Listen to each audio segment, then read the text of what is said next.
द्वारा उन्हें शैक्षणिक क्षेत्र में अहम योगदान देने का पुरस्कार मिल रहा है, उपाधि मिल रहा है। किस तरह इस सामाजिक फ्रेम को बदला गया है कि हम लोग माफियाओं को उपाधि दे रहे हैं और ताली बजा रहे हैं। हम सभी को यह प्रतीत हो कि यह समाज के प्रतिष्ठित व्यक्ति हैं, जबकि वास्तविकता यह है कि वह सबसे निकृष्ट व्यक्ति है। हम सब बचपन से पढ़ते सुनते आ रहे हैं कि शिक्षा का अभाव सभी समस्याओं की जननी है। तो शिक्षा का अभाव सभी समस्याओं की जननी है, तो महंगी शिक्षा क्यों नहीं सभी समस्याओं की जननी है? इसका निष्कर्ष यह है कि महंगी शिक्षा सभी समस्याओं की जननी है। क्योंकि पंपलेट यहाँ पर है, अब सभी समस्याओं को पंपलेट पर नहीं उतारा जा सकता, वह जीवन में ही दिख सकता है। अभी आप देख सकते हैं कि समरसता की हत्या महंगी शिक्षा के कारण हो रहा है। सामाजिक अराजकता का कारण जो है महंगी शिक्षा है। पारिवारिक विघटन का कारण महंगी शिक्षा है। ऐसे ही आज अभी कल ही अखबार में पढ़ा मैंने कि एक युवक अपने 2 बच्चों को पढ़ाने का स्कूल का फीस वहन नहीं कर पा रहा था। ये थाना फूलपुर का मामला है, बनारस के ही थाना फूलपुर का मामला है, और उसको मजबूरन आत्महत्या करना पड़ा। यदि हम वर्ष के आंकड़े देख लें तो हम सभी के आंख फटी की फटी रह जाएंगी कि आर्थिक समस्याओं के कारण कितने लोग आत्महत्या कर रहे हैं। और आज की समस्या जो आर्थिक समस्या है उसका मूल कारण है महंगी शिक्षा। आज प्राइवेट नौकरी करने वाला व्यक्ति 10,000, 15,000, 18,000, 20,000 महीने कमा रहा है, तो उसका आधा हिस्सा, अगर उसके पास 2 संतान हैं तो उसका न्यूनतम आधा हिस्सा चला जा रहा है उसको स्कूल का फीस चुकाने में। जबकि शिक्षा हमारा अधिकार है, लेकिन वह शिक्षा क्या इतनी महंगी शिक्षा होनी चाहिए? यह सरकार से प्रश्न है।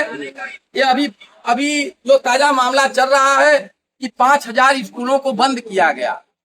क्यों बंद किया गया? क्योंकि वहां छात्र इतने कम हो गए कि शिक्षक छात्र अनुपात बिगड़ गया। क्यों?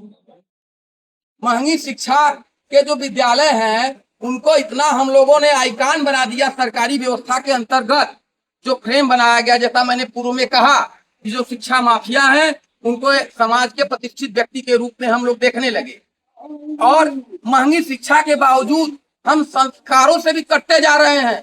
क्यों?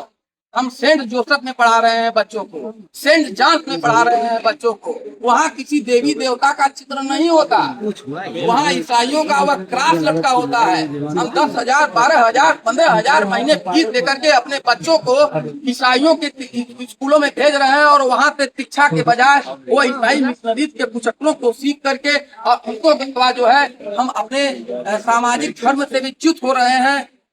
कुल मिला करके यह आतंकवादी है। ये जो शिक्षा माफिया है, इनको माफिया कहना भी गलत है, यह आतंकवादी है जो देश को सबसे अधिक क्षति पहुंचाने का काम कर रहे हैं। लेकिन सरकार मिली हुई है, अब सरकार का कान कौन खोलेगा?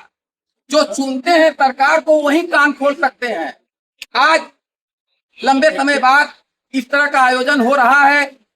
100-200 लोगों का जो ये जुटान है, ये सिर्फ चंद लोगों का जुटान नहीं है, ये चंद बीज लोगों का जुटान है।